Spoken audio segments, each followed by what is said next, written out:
This week's scenario was Supply and Demand from the 2014 Steamroller packet. This scenario does have the Killbox Artifice in effect and consists of a 12-inch diameter zone in the center of the table and 2 objectives. The objectives can be destroyed for 1 CP, and the zone can be controlled for 1 CP and dominated for 2 CPs.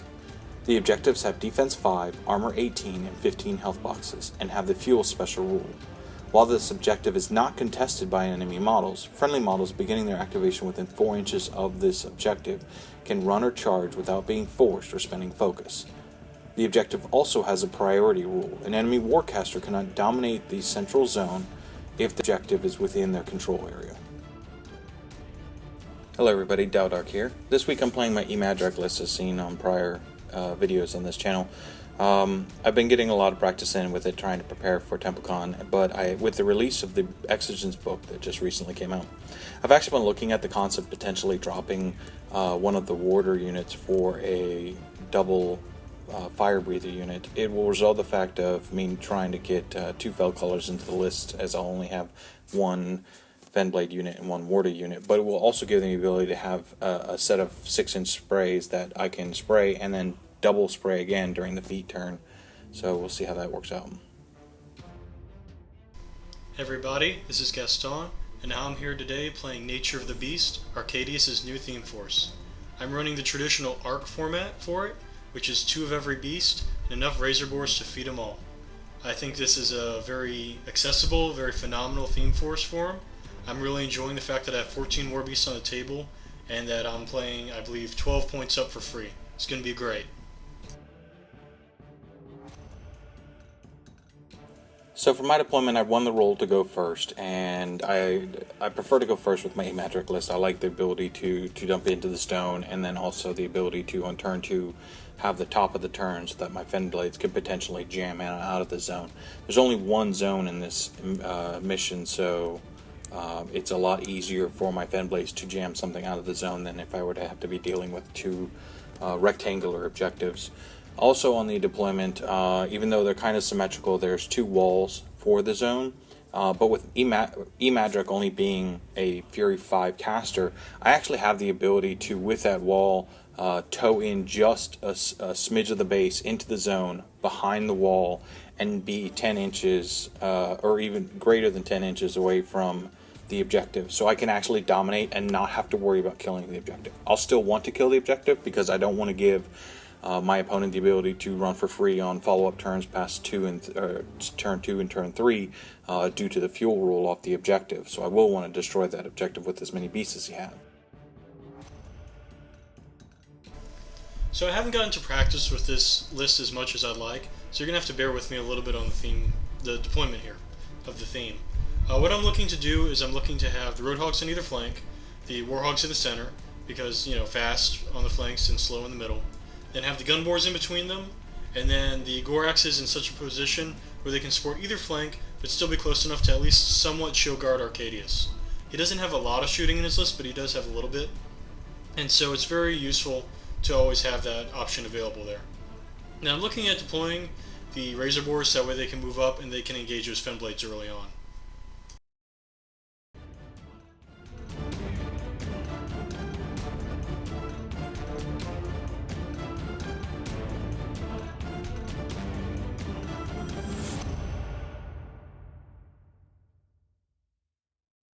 Trolls turn 1. So as many turn 1s go, especially top of turn 1s, there's going to be a lot of running. So I'm not necessarily going to take my time explaining what each unit is doing because most of them are running. I will, however, kind of address some of my intents for this game. As I mentioned in my deployment area, I'm going to be trying to jam him out of the zone. I have to respect that my opponent's list is a lot of beasts and almost no units. I think the only unit he has is the Bone Grinders, and I don't intend him to be putting them, or I don't see him putting them into the zone. So I have to respect the fact that he's going to have multiple small activations throughout the beast. He doesn't have a major unit that he has to worry about pushing into the zone or blocking himself out because he, gets in his own way, as I will have with all of my warrior models that I have. So I have to respect the fact that everything is basically a solo. and will be able to do a lot of damage in very precise manner, so he'll be able to pick out certain scenarios. So I have to be mindful of that. But if I can move forward on turn 1, run on turn 2, and then or charge, and then jam him potentially out of that zone, or at least force him so that the only way he can get into the zone is by towing, then I have the potential of running into a scenario where if I kill the objective on turn 3, dominate the zone on turn 3, I'll be at 3, and then I dominate again on the 4th turn, and I can turn around and get my 5th point and win on scenario, because it's really how I'm seeing about winning this. Dr. Arkadius by nature is a bit of a squishy caster. I don't have that much range to get to him, and there's just going to be a wall of beasts, so I don't feel that assassination is necessarily on the table. I'll take the opportunity if it's given to me, but it's not something that I'm currently aiming for. I'm going to aim for jamming out of the zone and trying to win on scenario. One thing I did do that was incorrect during this turn is I actually had the Storm Troll, which you can't see on the screen right now, outside of Madrak's reach, and I had to advance him instead of run him. You can't help but to look across the table at his army and go, holy cow, that is a lot of trolls coming at me. So one of the things that's very nice about this theme force is that on turn 1 everything runs for free, which helps out a lot when you have 14 War Beasts and you're trying to manage his fury and everything. And because of the speed at which his army moves, particularly the speed at which his Fennblades can engage me, I'm going to move up very conservatively, and I'm going to have both of the Gun Boars go ahead and put up Counterblast, and I'll treat them to get the fury down. But that way, when the Fennblades do come up, they're back far enough that the Fennblades won't engage them and stop them from shooting, and maybe I can get a couple free guys off of that. Beyond that, we're going to be very careful with Arkadius. He's going to go ahead, he's going to put Force Evolution on one of the big pigs. He's going to maltreat, and then he's going to go ahead and heal them all up as well. Normally I would do the Road Hogs. If I had gone first, I'd run them up farther, and then I'd do the Psychosurgery in order to heal them. But in this case that wasn't necessary, just because of, again, how fast he can engage me. Now we're going to make our battle line out of our free Razor Boars. They are delicious, and they are there to do exactly that.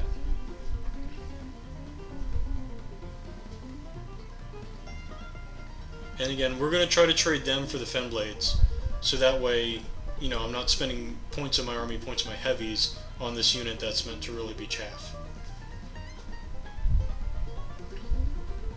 We're keeping a Gorax near Arkadius, just for the shield guard, and we're making sure to rile when we need to, just in order to get back up on that fury.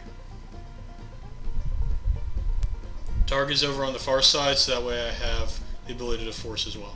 Troll's turn 2. So this is the point where I enter in the jam phase. I'm basically going to push forward. He's got some of his heavies towing the zone, which is unfortunate, but it is what it is. So I'm not going to be able to dominate at the bottom of turn 3 unless I get a lot of work out of my Fennblades, or the remaining Fennblades in turn 3, because I imagine many of them will probably die in his turn. Looking over the situation, I've got Road Hogs that are basically flanking, and I need to be mindful of them, because if they're going to get anywhere near my stone units, they could potentially assault and spray off the stones, causing the aura to shrink down even further. So looking through some things, a couple things that I see I need to jam. I run a Fennblade over to engage the pig, and then I run another Fennblade over, knowing that they've got Counterblast on the Gun Boar. So I wanted to run him behind a wall in hopes that the defense would help to prevent him from getting a direct hit, to which it does deviate, but it was enough to actually kill him anyways, so he ends up dying. Which, I mean, I would have loved to have him live, because then he would have been engaging those boars on the other side of the wall, but at least I don't have to worry about that specific Gun Boar using Counterblast for the rest of the guys, and I can advance them up and not have to worry about needing a wall. So I advance up, another Gun Boar turns around and shoots onto the Fennblade, but he's getting the engagement bonus. This time he was, however, not enough damage to actually do to kill that Fennblade, so he's still there. And then I'm just kind of advancing or running up the rest of them. Before the turn's over with, I'll be giving them Blood Fury, so that when they do Vengeance, they'll be vengeancing as Weapons Masters. Not to mention, if he tries to disengage anything that's currently engaged, he's going to take a free strike as a Reach Weapon Master when the Blood Fury's on them. And that's kind of a standard for my turn too, is I'll run those Fennblades forward, get them engaged, not necessarily looking for an actual attack out of them, and then putting the Blood Fury on them for later vengeance and or free strike additional dice. I just want to make sure that my opponent doesn't get into the zone. That's my main goal of the Fennblades in this game, is just to make sure that they don't actually make it to the zone or make it further into the zone. So I advanced the Farrow Warders unit. I'm going to bait out one of the warders and then have the others ones prepped so that when the Roadhog comes in to kill the first warder that's leading, the other 4 can countercharge. I did this not even remembering the fact that Lightning Strike is an animus within this army, so that he could actually take out a warder and then run away, and I don't have the retaliation. I shift the Pyre Troll over so that on my next turn I'll be able to hand out damage bonus through the Pyre Troll's Fire Animus. And then since he's over there, I figured I might as well actually get a shot off. He's got Far Strike on him from the Impaler, so I might as well get a shot off on the Road Hog in front of the warders to potentially light him on fire, or light him on fire and potentially do some damage, which I do 3 or 4 points of damage, nothing really serious. But it will help in the following turn when the warders attempt to kill the Road Hog. And then just kind of advancing up the other beasts, getting things in range, getting the different support staff in range. Since Hero's Tragedy only works on Warriors models, I put Tail of Mists up. That way Gun Boars have a difficult time shooting. Arkadius might have a difficult time with spells. And then on the bottom side, I did the same thing. I had advanced my warders up in preparation for, should that Roadhog come after the lead warder, the other warders can countercharge and kill it. Again, not remembering Lightning Strike exists. And then E-Madrak goes in, dumps more Fury into the stone, and then puts Blood Fury onto the Fennblades, so that way they have the additional dice. So the good news for me is that everything more or less went as expected. He ran on forward, he jammed me with the Fennblades. Now the question is what I'm going to do against it. I would really rather not feat this turn, because Fennblades are not high value enough in order for me to do that. So instead we're going to try to clear him out the old-fashioned way, with Razor Boars and Flamethrowers. The other thing is that I don't want to be spending Crippling Grasp on Fennblades either, because Warders are a much more attractive target for that spell. Reducing their threat range to 4 is just hilarious. So what we're going to do is we went ahead, we had one of the Razor Boars come up, kill a Fennblade, and then Counterblast had actually accounted for at least one, I believe, the previous turn. I think the other one failed to crack armor. So that plan last turn actually went fairly well for anybody who likes to diss that particular animus. Now it's just a matter of order of activations. What we're going to try to do is a flanking maneuver here, where we have the Roadhog. He's going to charge on in because he needs the Assault Spray, and he's going to get a whole buttload of them. And I haven't put up Lightning Strike yet because I don't know if I'm going to kill that one guy with the spray, and I don't want to waste my Fury. So for better or for worse, he does tough, and I think I managed to miss all the other ones except for one other guy. So now I go ahead, I put up Lightning Strike, I do manage to kill him, then I scoot back. Now I don't scoot my maximum distance back, because what I'm intending to do is I'm intending to Crippling Grasp that warder who's right up front, and I want to stay just out of, manage that distance, stay just out of their reach range, once they can only go 4 inches.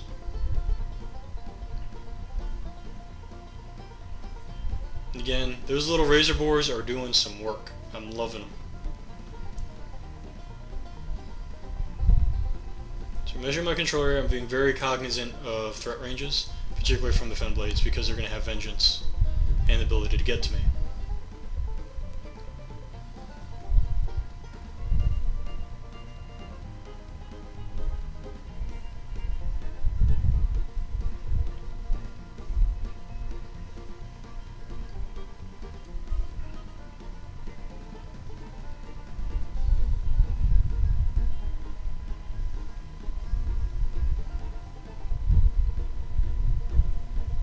The other activation order that I'm dealing with is up on the top flank, my left. the Fennblade is actually engaging the Gun Boar there. And so I'm trying to clear out some of those Fennblades so the Gun Boar can move up and get a better shot deeper into the line.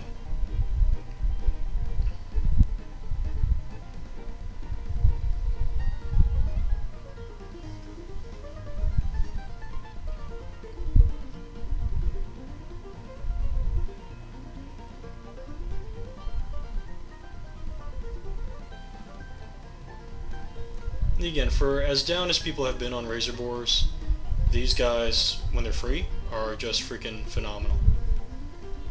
Especially chewing through a tar pit unit, which is something when you're very Warbeast heavy, you can get very easily swarmed by this infantry. So I actually have the Gun Boar take a boosted shot onto the Kithkar, because I don't want that guy vengeancing and charging, and then Madrak's feet and buffs and making a whole mess. Unfortunately, my boosted damage roll I believe leaves him on 3 health. Going from memory there.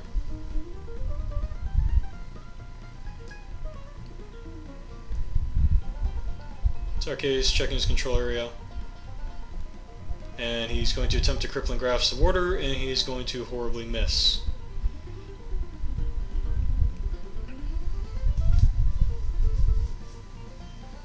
He's going to maltreat. Then I'm stuck in this weird position where I missed a roll that should have been quite easy. Do I go for it again, drop myself down quite low on Fury? Do I just kind of let the opportunity go and camp? Very, very unfortunate thing to miss. At the moment he's down to 3 Fury because he upkept Force Evolution. So he would be going negative if he does this, and eventually we decide it's just not worth it. We're just going to have to accept that bad dice roll. So the things on that right flank did not go so well for me there.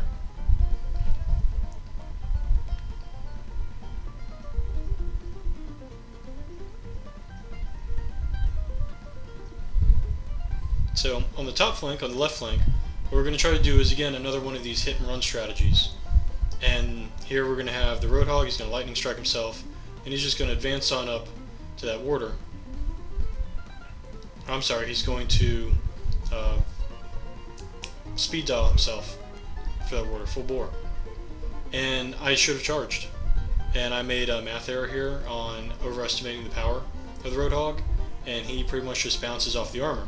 The idea there on that flank was to take one out, back up, and again they can't get to me. And to just start to whittle them down before they can get across the field to engage my beasts, and now I'll have both the feet going my way as well as a little bit of an attrition advantage. And unfortunately that just did not happen. So there's a very important lesson here to take away with getting tilted, where I had my plan on the right flank to keep myself safe from the warders with crippling grasp, go horribly wrong due to dice. My plan on the left flank went horribly wrong due to dice and making a poor decision. And you can't dwell on that, and you can't let that affect further things. You don't want to overcommit now to try to fix this mistake. Instead you want to recover. So now I have a War Hog coming in, he's smacking up.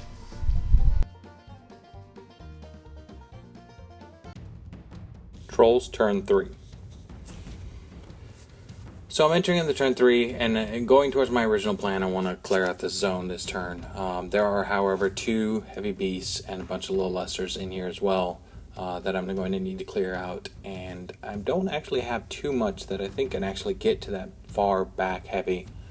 So we're going to see what we can do under the feet turn. I also need to clear that objective, and potentially, because the opportunity has presented itself, kill off the War Hog that's on the top of the screen. So I go through my vengeances here, and just taking the opportunity to do some weapon master damages out there. I'm going to need to clear out a lot of these lesser Razor Boars, which from a points-to-points perspective, I'm not gaining any ground.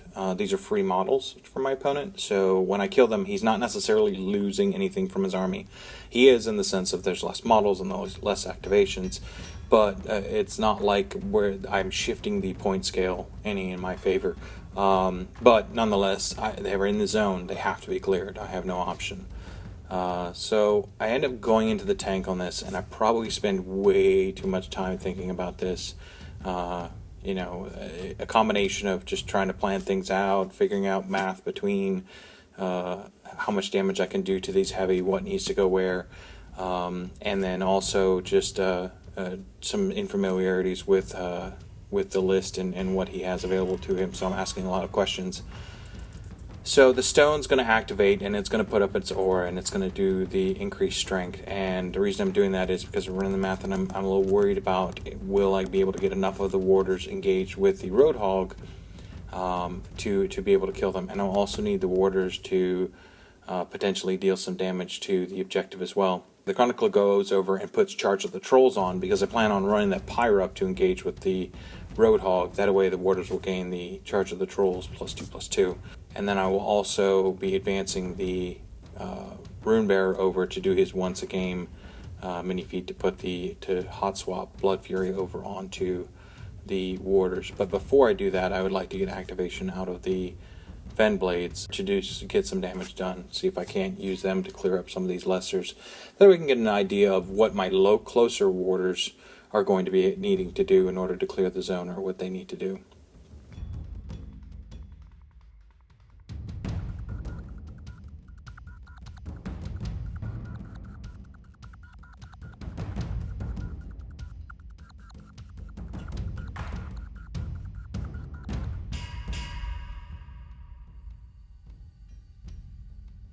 Again, spending a lot of time in the tank here. It's time I shouldn't be.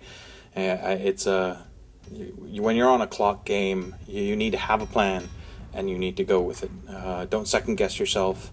Just figure it out. You know, try and figure out what your activations are going to be in your opponent's turn. Adjust as they make their activations, so that when you start your turn, you have a plan immediately. So the Kithkar goes over, and the Kithkar is looking to kill out Targ. I wanted to see if it was possible to remove Targ and thereby remove the hurting ability that he has over on that side of the board. So that way, if I don't manage to kill the Road Hog, maybe he's out of range of Arkadius by a little bit. It'll be a close call. Most likely he's still going to be in Arkadius's range because he's got a high fury stat.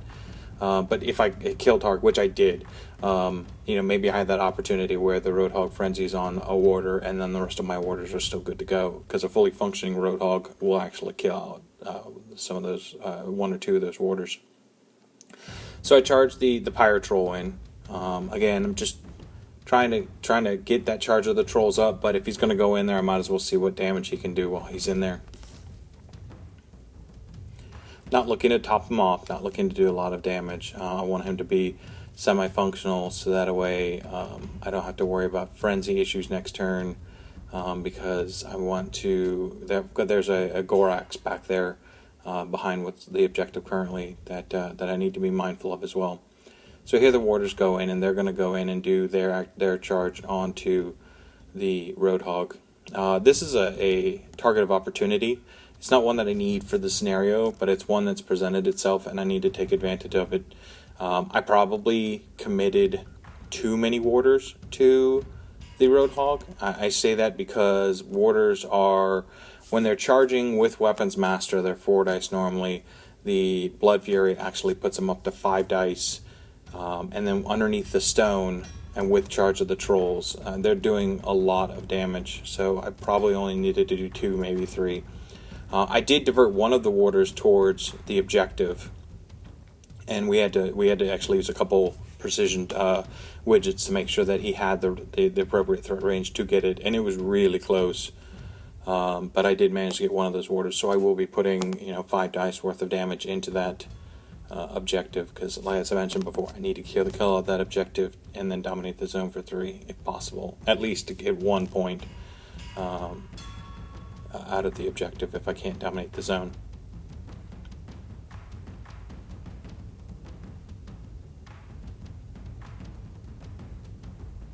So this is the damage that's going out onto I think it was the damage that went out to the stone, and now I'm just confirming damage for... There 2 of the warders were inside of the stone, 2 of the warders were outside of the stone.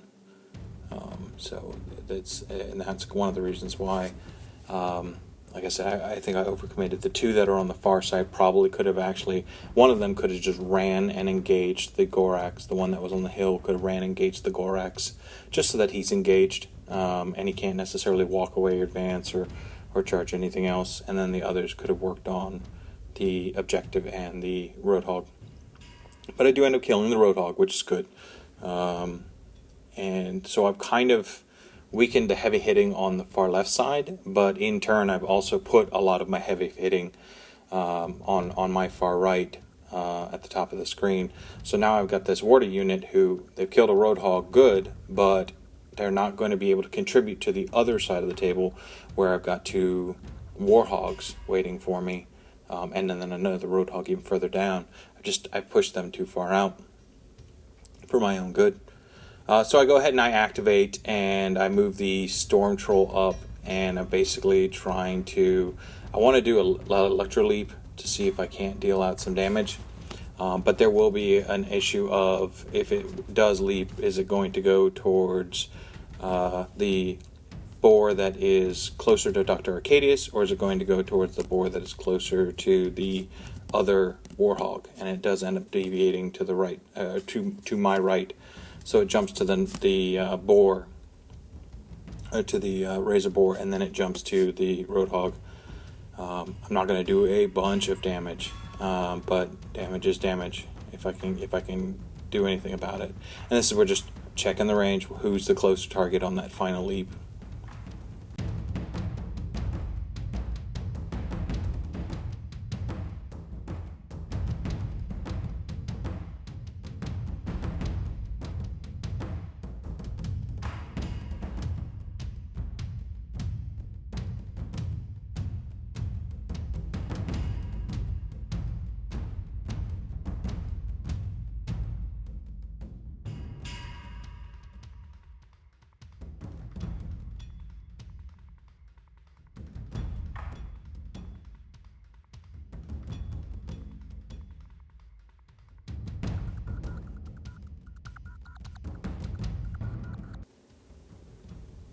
So now I'm activating the other warder unit. I want to put a charge in on the Road Hog. My opponent attempted to try crippling grasping last turn, and since it did not stick, I fully expect him to attempt to do it again. So I'm going to charge run to see if I can't get myself further up the field, and to commit into that space. See if I can't take out some of the beasts. So we end up moving to do charges, and that one charge was a bit tricky, and it was just a hair out to do attack damages on it. So I just ended up running the last two, and then I had another one that actually charged the War Hog. That War Hog has some damage on it, so I'm kind of looking at it as a scenario potentially setting it up so that I get a charge in on him, and then I turn around and activate Madrak. I hot swap Blood Fury over to that warder unit, and then I pop feet and kill out hopefully both the second Road Hog and the large War Hog that is now engaged under Blood Fury.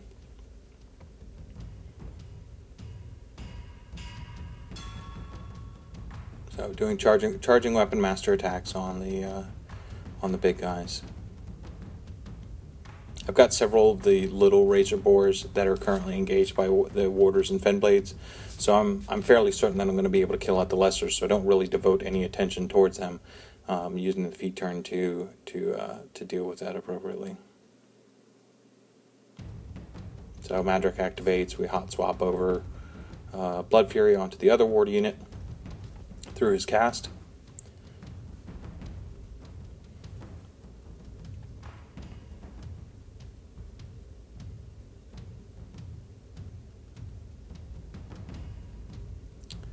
And the monolith, though it is only got 2 hit points left, I want to make sure I get that ability. So Madrak puts Far Strike on himself, or I'm sorry, the Impaler put Far Strike on him, and Madrak just turns around and tosses his axe at the objective to get that 1 point.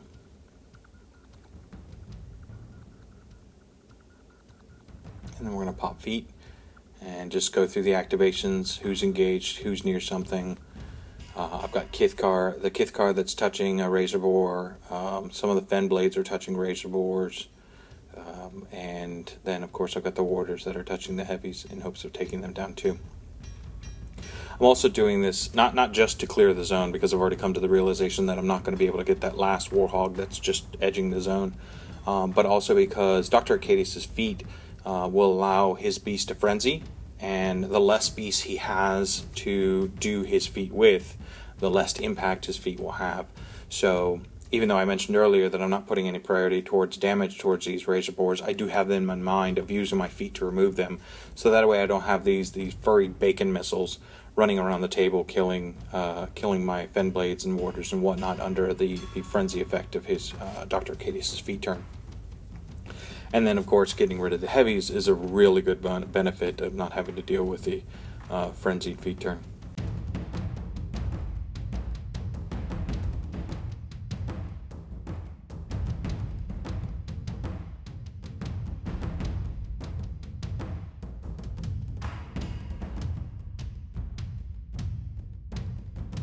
But as you can see, this turn is taking a considerable amount of my time. I think in real times, when it's not sped up, I think it was only almost like 25 minutes for the turn, which is just horrid use of time management. There was a lot of tank thinking and a lot of removing things, or trying to get things in a perfect position. And though it may seem like a couple seconds where you're just trying to weasel an extra inch out of a model for getting arcs, melee arcs or something like that for the feat turn, it takes up time, a lot of time actually, when it starts adding up. So the only thing I can say is get practice on your list, definitely, and then like I said earlier, when you have a plan, stick to the plan and focus on it. Don't do like I did, where I'm just spending so much time that I'm wasting my clock. So I made some mistakes last turn, and Taodark just punished me for them. And at the moment, things are looking a little bit grim for me. Fun troll joke there. So what we're going to try to do is somehow find a way to dig out of this mess. And I'm very happy I saved my feet. I'm very sad that I traded a War Hog for a Fennblade. What I think we're going to look to do here is, again, reapply Crippling Grasp onto that unit of warders, try to take them out, and then try to contain the other unit. They're still speed 4, so they're going to have trouble getting back across the board. And again, we're playing this game on clock, so that's actually somewhat my favor at this point because of just how long his turn was last turn. But I think I can actually attrition him down by being very careful. And one of the impulses I really had to fight in this turn is to commit that second War Hog that I have to go kill those warders. And that's another one where you have these mistakes that you make and they tend to compound themselves, and you're trying to overcompensate for them, and it becomes a giant mess. So we're going to do instead, we're just going to start with the Razor Boar. He's going to wink himself a Fennblade.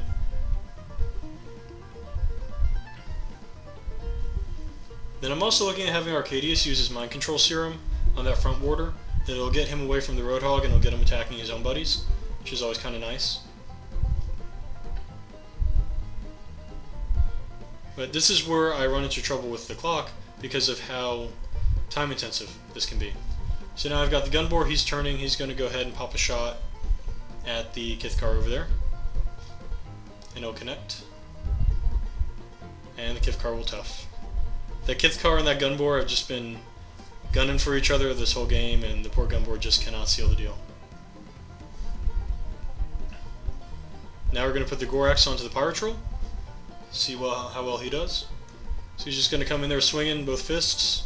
He's just barely in Arkadius' control area. Unfortunately lost Targ as well last turn. As far as a nickname for him, Target.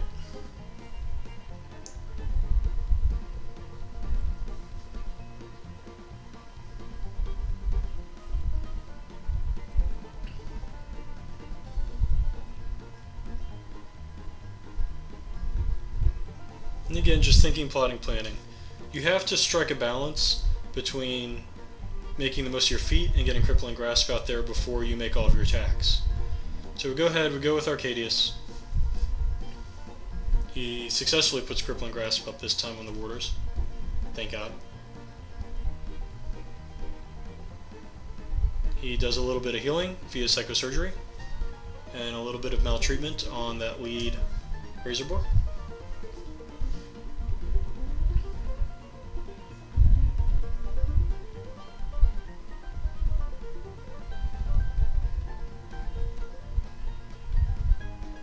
It seems a good time as any to pop feet. So the Razor Boar goes. This time he successfully oinks the Fennblade. We have some distance issues over here trying to figure out who the Gun Boar is going for, whether it goes for the Kithkar or the Fennblade. So we get a disinterested third party by the name of Pokey. I'm pretty sure Taodark's paid him off. But he comes in and he decides that the Gun Boar is not going to finish off his nemesis. Instead, he's going to go and chomp on a Fennblade.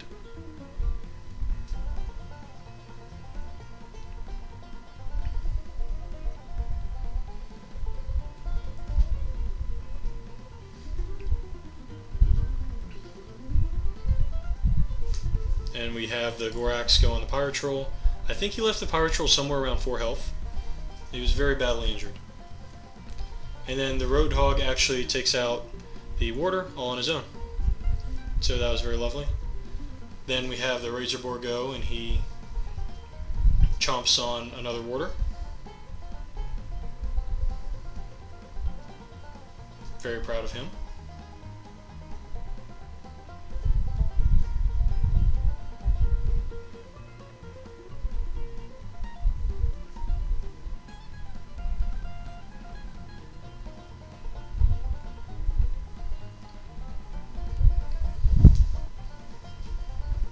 And then again, when I'm considering what to do with the War Hog, who also went frenzied on the Fennblade, I was looking at having him go and get those 2 warders who are still in the middle of the zone. The problem I was seeing there was having E-Madrak and the Weapon Master solo spray guy, Fellcaller, come up, and I was afraid that they were going to kill the War Hog. So I don't want to commit him there too much. I was very happy with the little Razor Boar. He actually ate a warder on his own. Very proud of him.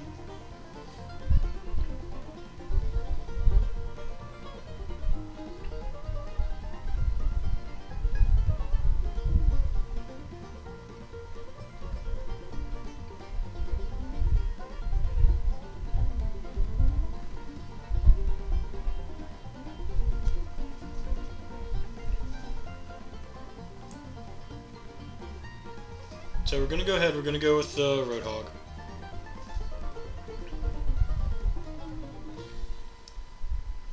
And the question is, do we Lightning Strike, or do we not Lightning Strike? First we shoot. So the Gun Boar pops a shot at the Warder, he hits no problem, and with a POW 15, I don't think it even breaks armor.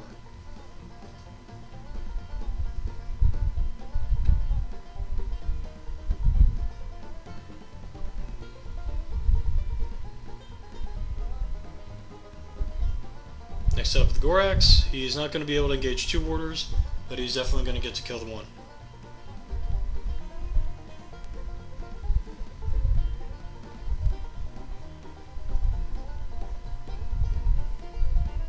The nice thing is with Crippling Grasp applied to them, that unit is getting thin. So we are going to go ahead, we're going to charge and assault, and try to see who we can spray over there.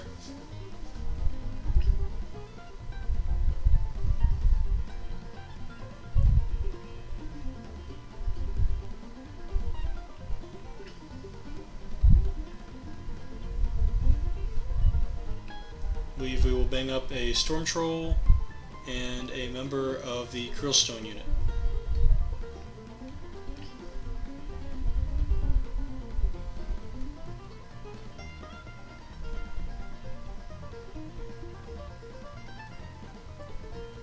And the bad news is that Warder did make his tough check.